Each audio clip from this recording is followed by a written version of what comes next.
The story you are about to hear is true. Only the names have been changed to protect the innocent. Dragnet.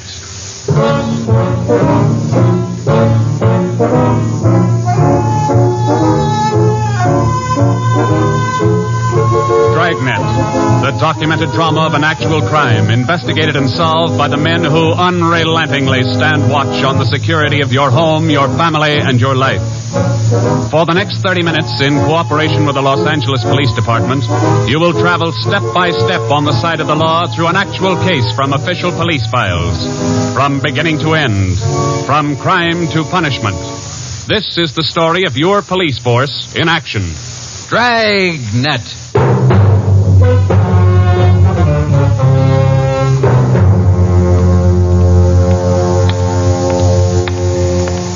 It was Tuesday, March 25th. It was cold in Los Angeles. We were working the night watch out of homicide. Detectives in Los Angeles work in pairs. My partner's Ben Romero. He's a sergeant, so am I. My name's Friday. The boss is Ed Backstrand, chief of detectives. I was on the way back from the record bureau, and it was 13 minutes past 11 when I got to room 42. Homicide.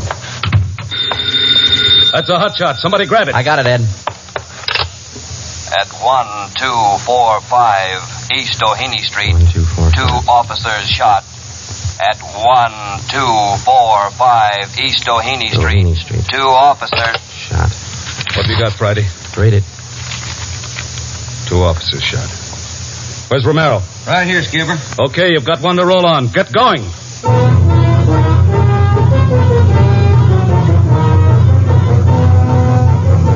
Both Ben and I knew where we were heading. We'd recognized the address. It was the Trapdoor Cafe, a joint in the south end of town that did business with a pretty rough crowd. 13 minutes later, we pulled up in front. 2 patrolmen had the crowd pretty well pushed back. There was a cruiser car in front of the cafe. The car door was open, and an officer was sprawled across the seat. He was conscious but weak, and one of his pant legs was pretty red. Hello, Sarge. Hi, how you doing? I've done better. Yeah, well, what happened? Williams and I were cruising. We've been keeping an eye on this cafe lately. Tonight we decided to take a look. And just as we went in, 2 guys left in a hurry. The back door. We followed them out into the alley. It was dark out there, and I called to them. I said, "Hey, fellas, just a minute. I want to talk to you." They stopped? I'll say. One of them whirled. He had a gun in his left hand. He shot both of us. Left hand, huh? Williams went down and out. I went down, but I took a shot at them. No effect. And I started crawling out here to the car so I could call in. You started crawling? Yeah. Wait a minute, Emerson. Weren't there any people around by that time? Yeah, quite a few ran out after the shots. You mean nobody would help you to the car? That's right. Did you get a good look at either of the gunmen? Well, one of them was tall. I think he was a redhead. There was something funny about his nose.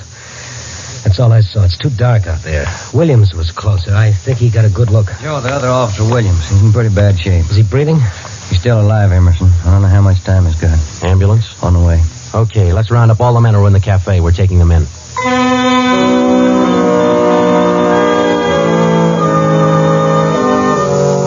We took all the men back to the city hall. There were 23 in the Trapdoor Cafe at the time of the shooting. We questioned all of them. One of them said there had been a redhead in the place, but he couldn't describe him.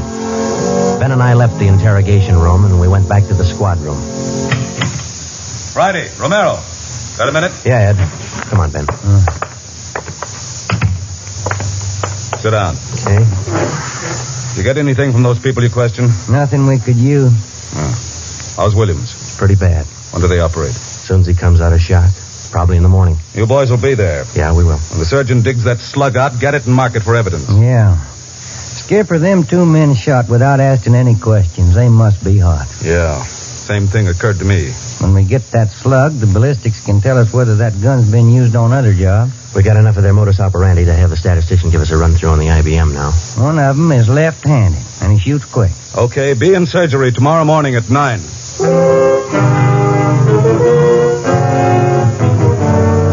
Neither Ben or I said much on the way home, but we were both thinking the same thing. I knew the chief was thinking it, too. Here were 2 men who'd shot a couple of police officers without asking any questions. Now, I suppose you've heard a lot of stories about what the force thinks of cop killers. don't like to lose our friends and partners any better than anybody else would. Why not figure it this way? If these two guys would gun a couple of armed police officers, do you think they'd hesitate to shoot you, the unarmed citizen?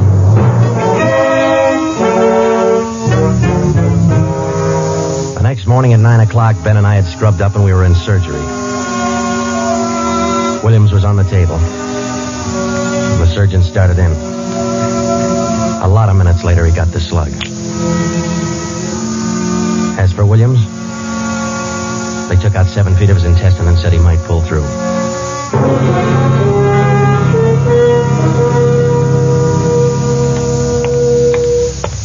Joe, here's the report from ballistics. The slug they took out of Williams come from a .44 Smith & Wesson.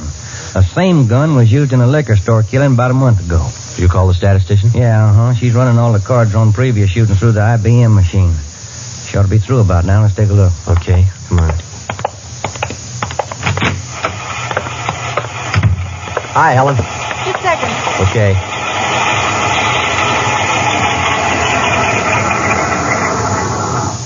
Well, that's it for it. These cards will give you all the shootings pulled by 2 men on foot who shot quick, one of them left-handed. Right. They're all yours. Sure can tell a lot from just a bunch of little holes in these cards, can't you? I can't, but this IBM machine can. It never ceases to amaze me. Okay, shall we check the cards, huh? Yeah, sure.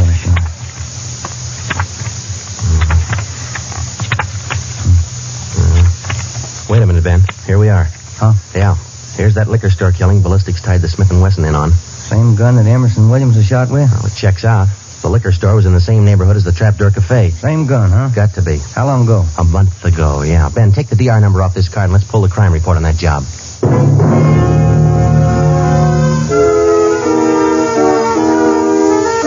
We pulled the crime report out of the files. It said that there was only one witness to that liquor store killing a month ago. That witness was a woman.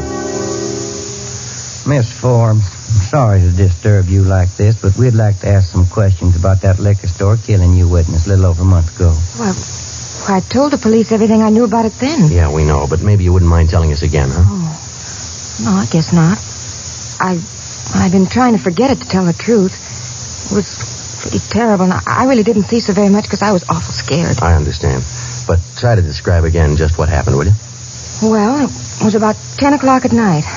I was walking down the street toward home when I realized I was all out of cigarettes. Well, I was right in front of the liquor store then, so I went in. The clerk was behind the counter, and there were 2 men standing there arguing. What's the idea of changing your mind? I thought we was going to get bourbon. No, let's get the wine. I want bourbon. Costs too much. Wine's good enough. The rest of them want bourbon, too. We better talk to them. Well, okay. We'll be back when we make up our mind, mister. 2 men walked out of the store, and the clerk smiled at me and shrugged his shoulders. I bought a pack of cigarettes and turned to leave. But just then the 2 men came back in again, and each of them had a gun in his hand. There's a stick up, mister. The clerk just sort of crumpled to the floor. I couldn't believe my eyes, but that's just how it happened. The men said this is a stick-up, and then they shot him right away. Get over against the wall, lady, or you'll get the same. One of them punched the no sale on the cash register. I was shaking so I almost caved in. He scooped the money out of the drawer and stuffed it into his pocket. And then the other one went over to where the liquor clerk was lying face down. He knelt down beside the clerk and he put his gun against the clerk's spine. Then they both ran out of the store. Oh, it was terrible. That clerk, he was lying there helpless and wounded, and they deliberately... Yeah, Miss Forbes, I understand. Oh, Miss Forbes, you said that both of the men had guns? Yes. One of the guns was black, and the other was sort of fancy looking. What do you mean, Miss Forbes? Well, it was real shiny. Nickel-plated? I wouldn't know about that, but it was shiny.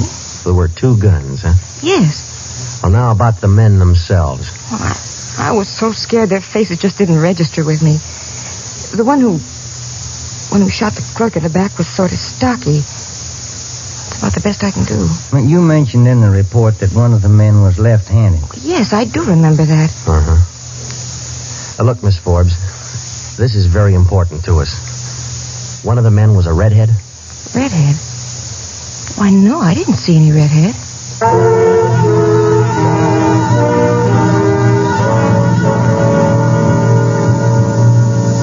Skipper, me and Joe's run right smack into a stone wall on this thing. What's the complication? Well, there's more than one, Ed. In the first place, we know that the .44 Smith & Wesson was used in both shootings. But the descriptions of the men involved don't check. Police officer Emerson said he thought the man that shot him and Williams outside the Trapdoor Cafe was a tall, left-handed redhead. Said there's something funny about his nose. You think Williams got a better look at him? Well, he probably did, but Williams isn't strong enough to talk yet. And a girl that witnessed the liquor store killing a month ago said that one of those men was left-handed. But she said neither of them was a redhead. And on top of all that, now we've got 2 guns to worry about. The girl mentioned 2 guns, so we checked the autopsy report on that liquor clerk. And Ed, the bullet that actually killed him came from a .32-20, not a .44 Smith & Wesson. That fact didn't get any publicity at the time, did it? No, it didn't. Okay. We won't give it any publicity now either. With a lowdown, it's just the .44 Smith & Wesson we're after. Because if whoever owns the .32-20 finds out it's hot, we'll never get it. Anything else? Well, we sent teletypes to all outlying stations in neighboring cities. Told them if they get any red-headed suspects, no matter what charge they got them on, to hold them for questioning. Yeah. Now, how about this .32-20, the actual murder weapon? Any leads on it? We've got one, Ed. We've been checking the records, and we discovered that 4 hours after the liquor store killing, a taxi driver in the neighborhood was shot and robbed. Slug was pretty well mashed, but there was enough to tell it was from a .32-20. So we're going over to question the taxi driver now. Good. Well, I think you boys are on the right trail. So far, what we've got is mostly unrelated facts, but sooner or later, those facts have all got to tie in at some point along the line. Find that point.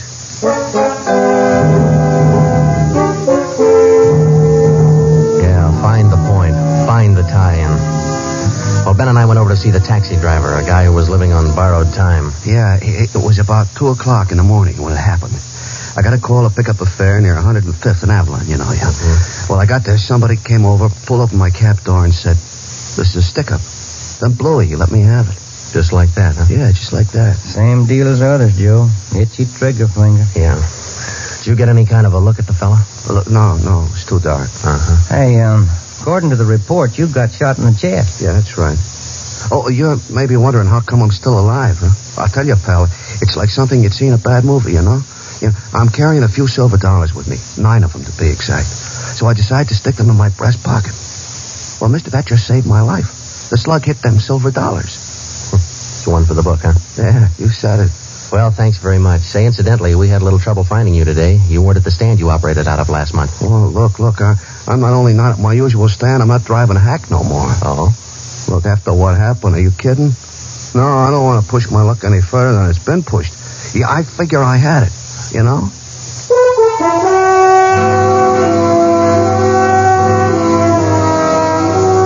And about that time, Ben and I were beginning to figure we'd had it.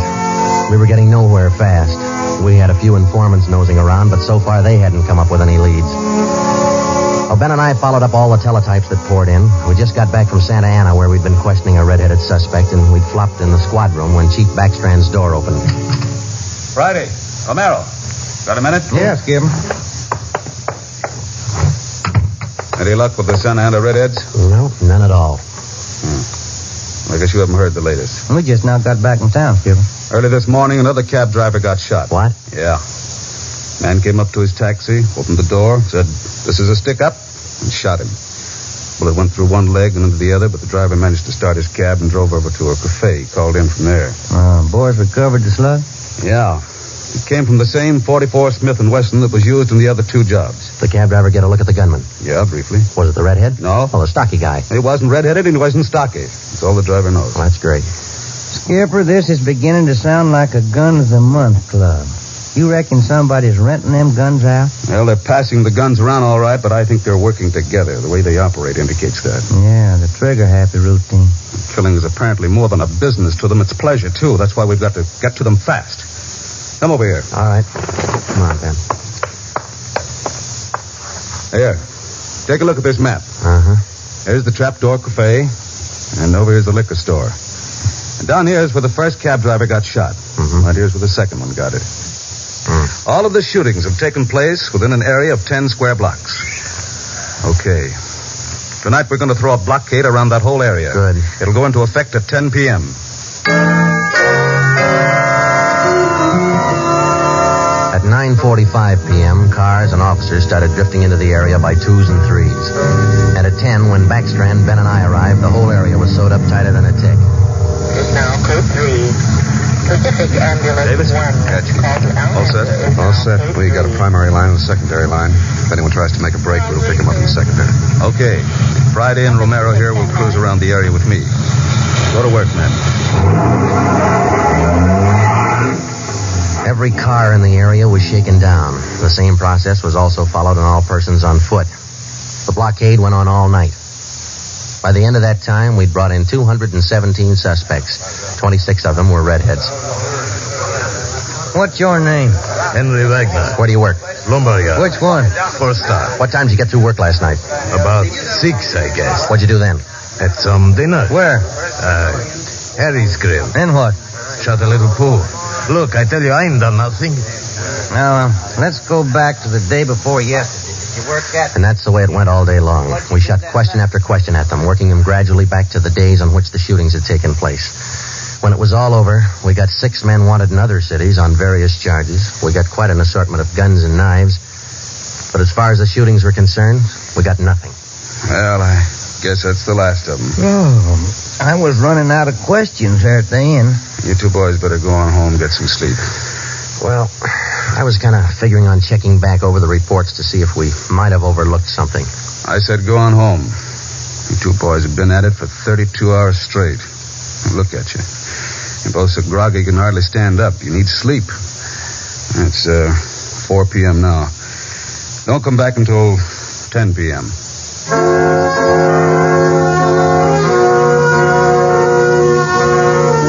When I walked into the squad room at 10, Ben was already there. An informant had just phoned in a new lead. He told Ben he'd heard about a gang that had been hanging out down around the DeVere Bungalow Court in the south end of town. We knew that the DeVere was close to the Trapdoor Cafe, so we went over to talk to the manager. Joe, I've been meaning to ask you. You checked on how Williams is getting along? Yeah, I did. I called the hospital this afternoon. It's going to be all right. Oh, that's fine. Well, here we are. Yeah, manager's office. Still got a light on. Yeah? I'm Sergeant Friday, police. This is Sergeant Romero. Yeah? We'd like a little information. Why, sure. Come in. Thank you. What can I do for you? Well, did you hear anything about a gang that hangs out down around here anywhere? Gang? Why, no. How about your tenants here? Any of them ever been in trouble, to your knowledge? No. This ain't exactly the best neighborhood in town, but we try to keep things under control. Once in a while, one of them will get out of line, but when that happens, we heave them out of here. You heaved anybody out lately? Yeah, I did. Fellow and his wife a few weeks ago. They had a fight in one of the bungalows. She took a shot at him, but she missed. Party by the name of Stuba, Carl Stuba. What did this Stuba look like? Oh, sort of tall, skinny. Was he a redhead? No. Now, we'd like to take a look at that bungalow that he lived in. Sure. Help yourself. Down the end there, number 5. Still vacant.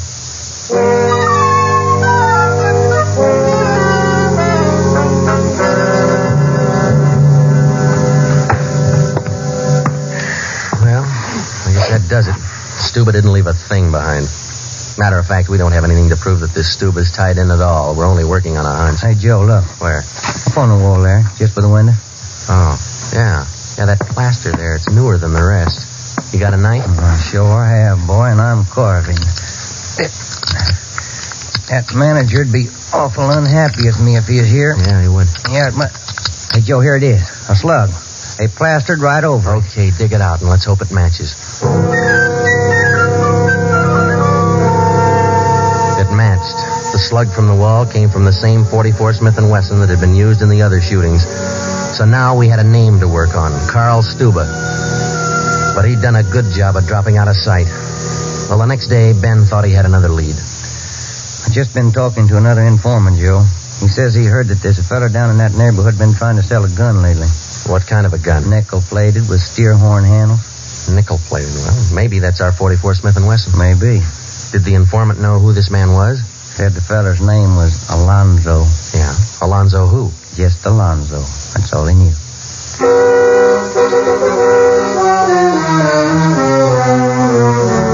So now we had 2 names, Stuba and Alonzo, but no men to go with them. So we went back to making the rounds of the substations, interviewing red-headed suspects. We took a few of them to Williams, who was home from the hospital by now, but he couldn't identify any of them as the man who shot him. Still, we kept checking. Finally, we got around to the 77th Street station. We questioned the suspects they were holding there, and we just started to leave when one of the officers called us. Hey, Sarge, Yeah. we're holding somebody else you might want to look at. Redhead? No. What's the charge? Suspicion of burglary. Small job. Oh, I don't know. What do you think, Ben? What's special about him? He lives in the same neighborhood where those shootings took place. All right. Where you got him? Down here.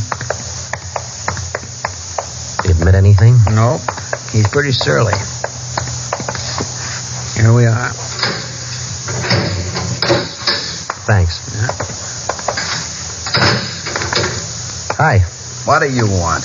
I'm Sergeant Friday. This is Sergeant Romero. We'd like to ask you a few questions. Look, I already told the other cops all I know. I didn't steal no radio from that jerk. What's your name?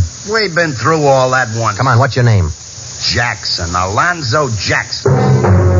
Alonzo. I looked at Ben, and Ben looked at me. This could be the Alonzo who'd been trying to peddle that Smith & Wesson. Ben and I both knew here was one suspect we'd have to be real careful with. Alonzo, according to the records, this burglary you're suspected of took place on the night of the 27th. Look, how many times do I have to tell you guys they didn't have anything to do with it? You got an alibi for that night? Sure, I got an alibi. I was out with a couple of friends. I can tell you. What's your friends' names, Alonzo? One of them's Crandall, the other Stuber. Stuber, the guy who used to live in the bungalow court. Well, we told Alonzo he'd have to produce his two friends to give him an alibi for the burglary charge, and he bit. He went with us, and he pointed out where Stuber was living now. No wonder we hadn't been able to find him. There was a little shack at the back of a lot behind two houses. We thought it was a chicken coop at first. We took Alonzo back to the station, then we picked up Stuber. He was surprised to see us and not very happy. We took him in. Next, Alonzo gave us Crandall's address.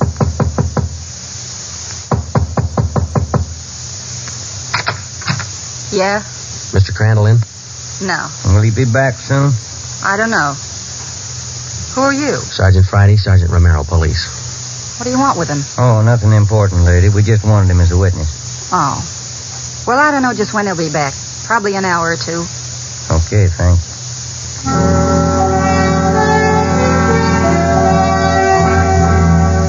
We went down the street away, and we staked out in the car. We sat there for about 5 hours, and then Ben nudged me in the ribs. Hey, Joe. Huh? Joe, take a look. Coming along the sidewalk. Yeah. And he's got red hair. Come on. Crandall. Huh?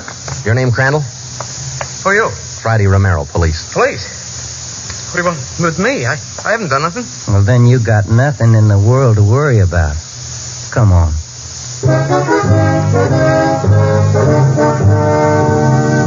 We questioned Crandall for an hour, but he wouldn't give an inch. Denied everything. Then we put him in a car, and we drove over to Officer Williams' house. I left Ben in the living room with Crandall, while I went in Williams' bedroom. Hello, Sarge. Hi, Williams. How you doing? A little better, I think. That's fine. Look, we've got another redhead outside. Bring him in. Okay. All right, Crandall, come on in here. Who's in there? Why'd you bring me over here? Come on in here.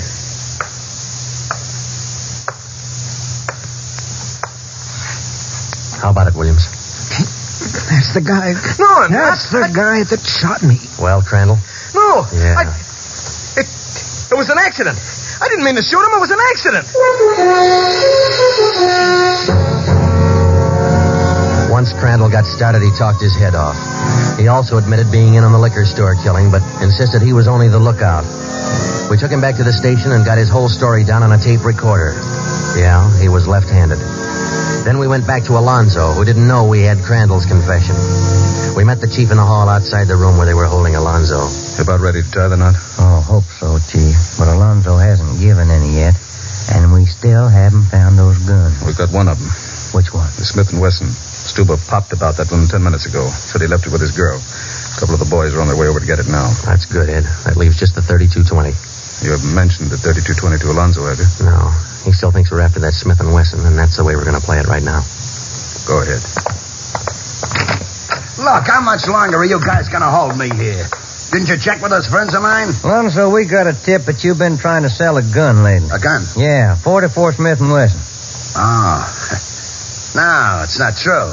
That Smith & Wesson's been used in a couple of robbery jobs this month, and we think it's your gun. That's a lie. Any proof of that? Why, yeah. Sure, I got proof of that. I used to have a gun, but it wasn't a Smith & Wesson. Look, If I tell you where it is, that ought to convince you, shouldn't it? It'll help things. Okay. I sold it to a neighbor of mine. He gave me $7. I'll give you his address. You sure it's not a Smith & Wesson? Sure, I'm sure. It's a 3220. Yeah, it worked. We went to the neighbor's address, and he admitted having bought the 3220, but said he'd lent it to a friend who'd never returned it. The friend had hocked the gun to a barber. The barber gave him $15 and a haircut for it.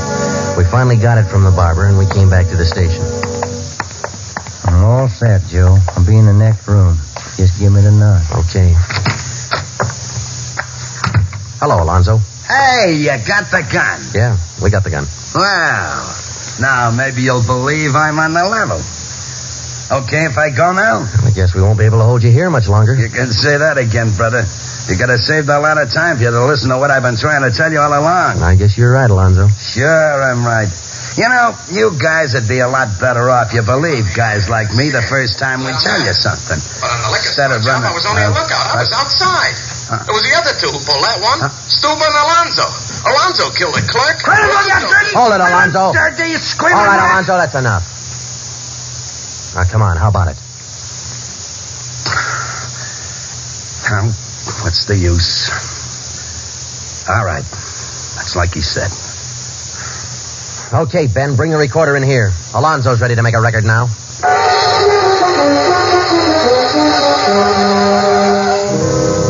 By playing back Crandall's statement that we'd recorded earlier, we got a full confession from Alonzo.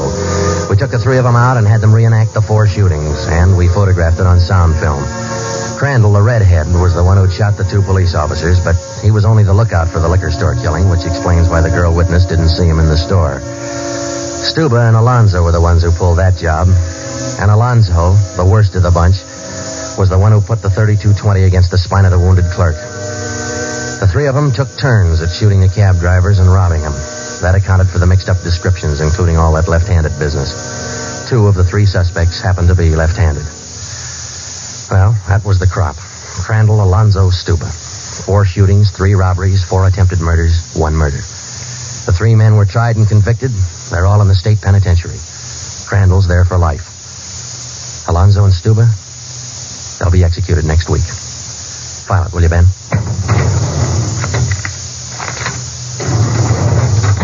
Case closed. Dragnet.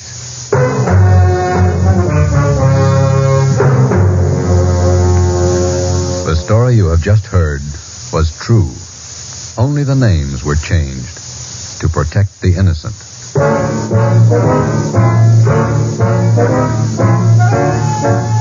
You have just heard the second in a new series of authentic cases from official files. Technical advice for Dragnet comes from the office of C.B. Horrell, Chief of Police, Los Angeles Police Department. Tonight's program is dedicated to Radio Officer Delmer E. Cook of the Los Angeles Police Department, who, on the afternoon of December 6th, 1948, gave his life so that yours might be more secure. Dragnet came to you from Los Angeles. This is NBC, the national broadcasting company.